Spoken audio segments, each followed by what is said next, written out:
Nigerians, I will speak, even if today is the last day I will spend in this world. I want you to know that the battle Asiwaju is fighting to rid this country of endemic corruption is a battle that cannot be left in his hands alone. Every head of parastatals in Nigeria must stand up to let him know the rot in your own establishment. I tell you, NDIC stinks. There's a lot of rot going on. They say when you fight corruption, corruption fights you.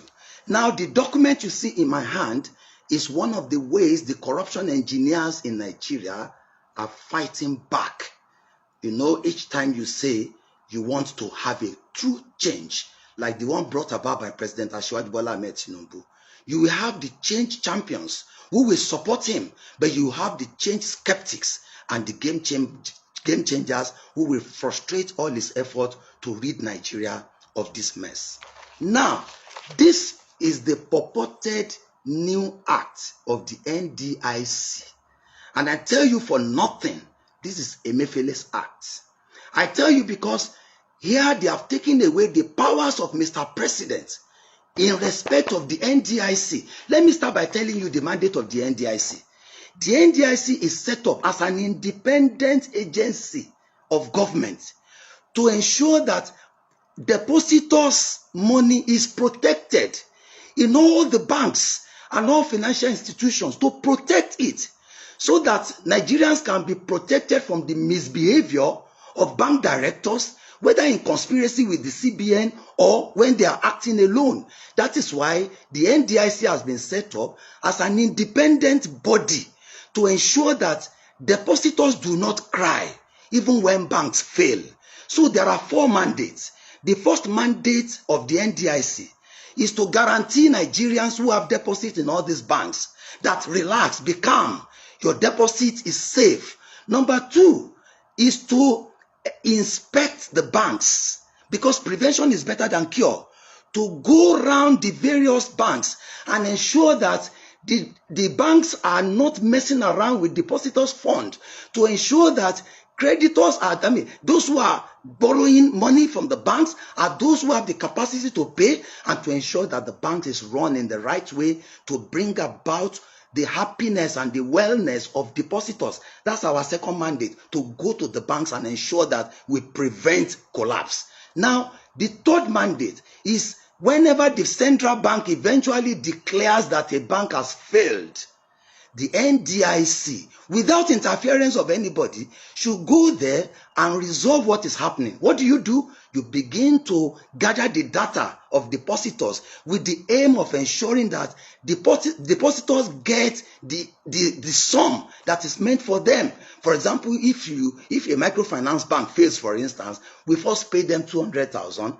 Even if they have more than that, we are going to liquidate the assets of the banks. We are going to go after those who are owing the bank, and we are going to now make sure that we pay back the balance. But I tell you, that is not what is happening now. They've taken over. The cabal have taken over NDIC, and they took this particular act to the former President Buhari 48 hours to his leaving office. They knew at that time that the man was so busy and he would not be able to read everything they have put here.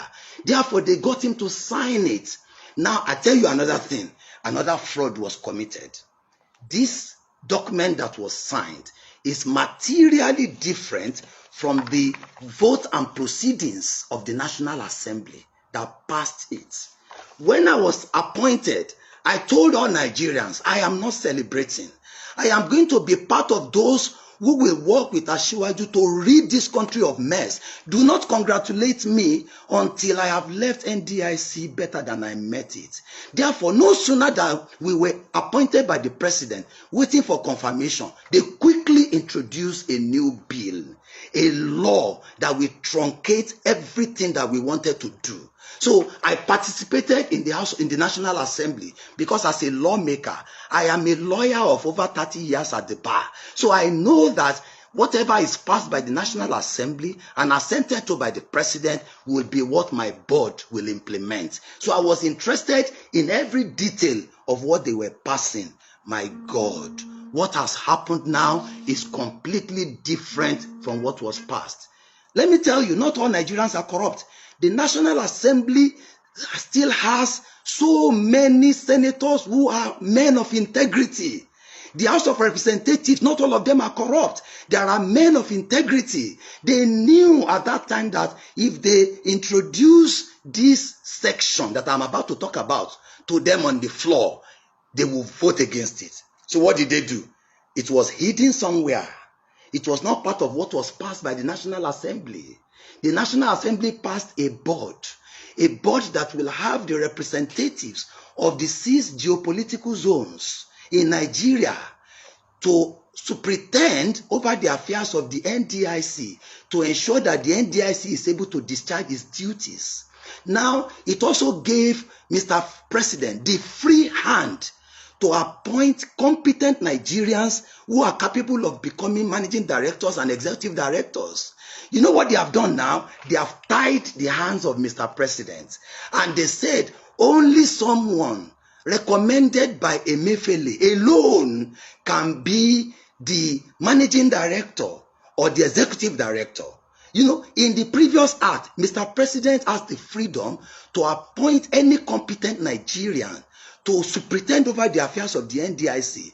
Now, when the National Assembly passed, when I have the vote and proceedings of the Senate, the original vote and proceedings, you know, I understand that they are trying to doctor, and I call this clerk of the National Assembly. Don't let them put your name in a mess. Some workers are compromising. Don't allow them. They forget that the vote and proceedings is in the hand of 109 senators. So if you doctor one, you cannot doctor all the others. The vote and proceedings is in the hands of 360 House of Representative members. Because I participated, I was there. So I have the clean copy, which preserved the right of Mr. President to appoint managing director without recommendation of CBN governor, to appoint executive director without recommendation of CBN governor, which allows the 6 geopolitical zones to be represented. You know what they have done now? They have removed the representatives of the 6 geopolitical zones. They have now fraudulently made the permanent secretary, who does not have time to be the chairman of the board. How can the permanent secretary be a judge in his own cause? That is the ministry supervising the affairs of NDIC. How can the head of that ministry also be the head of NDIC? Do you know why? I visited the permanent secretary, and he told me that, Honorable Lateef, I am telling you, I told them several times, do not make the mistake of making me the chairman of the board. I have 1,001 things to do as the permanent secretary, Ministry of Finance. I have 36 commissioners of finance waiting for me at Hilton. I have so many things to do. They know that I will not have time to participate so that they can do all the mess they want to do. Secondly, do you know what they have done in this act that is annoying? They have killed the career progression of all the 1,600 workers in NDIC. How can you say that somebody who is working as a teacher should not have the hope that one day I will become the principal? So what they have done here is that no worker, no director in NDIC can ever progress to become executive director, to become the managing director, because they said even if you work all your years in the NDIC, only the central bank can appoint and recommend who should be the executive director or managing director. NDIC is an independent body from the central bank. Central bank should be in charge of their own executive directors. They should not truncate the career of 1,600 Nigerians. Now there is protest among the workers. Now they have demotivated the staff. They have demoralized the staff. There's no way they can ever rise. I call on Mr. President never to act on this. And I tell you what is worse. Which one is affecting depositors? The one that is affecting depositors is that NDIC will no longer be able to make depositors smile. I tell you for nothing, I have thousands of petitions on my table by Nigerians who are owed by the NDIC, who find it difficult to claim their rights from the NDIC. They are frustrated. As I speak, they can come out. You know, because the NDIC has so many useless sections here. The sections that say if you don't come and claim your right between so time, the NDIC will become the owner of your money. It is there. How can you say a microfinance that is closed? And now say, how do you now get these depositors to come and collect their money? You say you are using town crier in today Nigeria to go and tell people in the village that all of you who have money in Uganga microfinance, come and collect your money from NDIC. When they have phone number that you can call. So you are denying Nigerians trillions of money. And I will not accept it. My board will not share kobo. I think of my grave. I think of my Lord. I want, if I'm removed tomorrow, I don't care. But this law now has removed the independence of the NDIC. Do you know how? Now, the former law says NDIC shall be free to go and investigate, the banks. Now, this law says NDIC can only go and investigate banks if central bank approves. This section, before, if NDIC realizes that you are supposed to collect your money, NDIC should be able to pay you free. Now, there's a section which says, even when the bank suspend payment to you and NDIC is supposed to pay you, NDIC should go and get the approval of central bank before NDIC can pay you. This is corruption. You do not need the approval of central bank if you say NDIC is an independent agency. So today, there are 35 sections here that are put there by corruption engineers in Nigeria, where they are saying, for NDIC to do this, it needs the concurrence of central bank. For NDIC to do this, it needs the concurrence. Let me tell you, Nigeria of yesterday is different from Nigeria of today. Asiwaju is determined. Asiwaju is bold. He has the courage to lead this country, but he cannot do it unless the heads of agencies and parastatals are ready to stand the test of time. Tell off anybody. You remove me, I don't care. Who am I? So long as you don't remove me from worshiping my Lord. You cannot do that. So what you are saying currently is that people think it's because it affected. It did not affect our tenure. It's because they are not lawyers. I am a lawyer of over 30 years at the bar. When a law was done, look at the previous law. We were appointed validly by Mr. President, acting under the 2006 law. We were confirmed validly by the Senate of the Federal Republic of Nigeria, acting under the 2006 law. Okay, now, Section 98 of the new law says, everything done under the old law shall remain valid. So what are you saying? Why are you saying my... So, our tenure is not threatened. The president has the right to dissolve. If he dissolves us, I go back to my house. I will ask my friends to celebrate. Because I say, do not congratulate me until I have left NDIC better. How do I want to leave NDIC now? I want Mr. President not to act on this law until it is probed. Probe the passage of this law. Probe the inclusion of Section 7, which takes away the right of Ministry of Finance, which takes away the representative of Ministry of Finance, and replace it with 2 directors from Central Bank. Probe why what is passed is fundamentally different from what is assented to. Probe what happened between the time the National Assembly passed it and the House of Representatives passed it, and there was no divergence under the law. Do you know the status of this new act? It is null and void. Anytime Mr. President assents to a bill that is materially different from what was passed by the Senate and the House of Rep, it means there's a material omission, and that law was not matured for assent.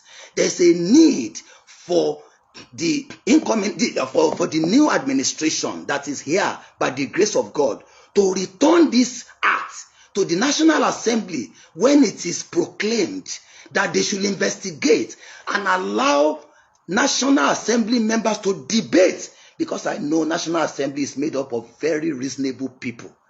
There are senators who are men of integrity and House of Representative members who will now read. They will now read whether they will voluntarily say No member should represent the 6 geopolitical zones in the new board. We should allow the management to be the ones doing whatever they like without anybody monitoring them. Okay, we said the NDIC is supposed to be independent. Whether with the additional 35 sections, they can take away that independence by putting us in the pocket of the Central Bank of Nigeria. This is not the NDIC I want to work with. This is not the NDIC that will guarantee payment to Nigerians. No wonder there are thousands of petitions right on my table. Do you know what they do? Among the so-called microfinance bank that they said have failed, it is a fraud. Many of these banks that have been closed are liquid, they are viable. Many of them are owned by Nigerians who wanted to assist the poor. But these people, out of their fraud, they closed them. And there are sections under the new law by which they can take over their property, by which they can transfer their deposit to their own, microfinance institutions. I tell you, Nigerians, let's cry out. Let's cry for this nation. Let's cry. Let's cry. There's corruption. There's corruption. There is vices. We must shout. We must not allow it to see the light of the day. Mr. President, don't act. Don't act on the new NDIC Act. Probe it. Go to the bottom of it. They have paralyzed the Ministry of Finance. They have removed the Ministry of Finance from supervising. They have removed the power of Mr. President from appointing those whom he finds competent. And now they have subjected the deposits of Nigerians to danger. So you will find it difficult. That is why many banks that have closed several years ago, you cannot collect your money because they have very, very useless sections of the law which is tying the hands of Nigerians from reaping the fruits. May Allah bless you. I don't bloody care about their office. I am still the NDIC chairman. I have resumed. I have been inaugurated. And until Mr. President dissolves that board, nobody can ask me not to act. I will act and support the current government to rid that institution of corruption. Thank you. Please help me share this. Help me share it. I don't have the power of media. I don't have the power to pay people. But I trust you as Nigerians. You will share this to ensure that all Nigerians are carried along and to know the evil that is happening. This one is toying with Nigerians, poor people who pay into the banks. You will not be able to collect your money out of no fault of your own. Now our job is to make sure you are happy. But now they want to make you sad. They want to make you frustrated, even over your money. It will not happen. May God bless Asiwaju Bola Ahmed Tinubu. May God bless the Federal Republic of Nigeria. May God bless all of you who are change champions. Nigeria will not be the same again. It's a renewed hope and we shall win. Thank you.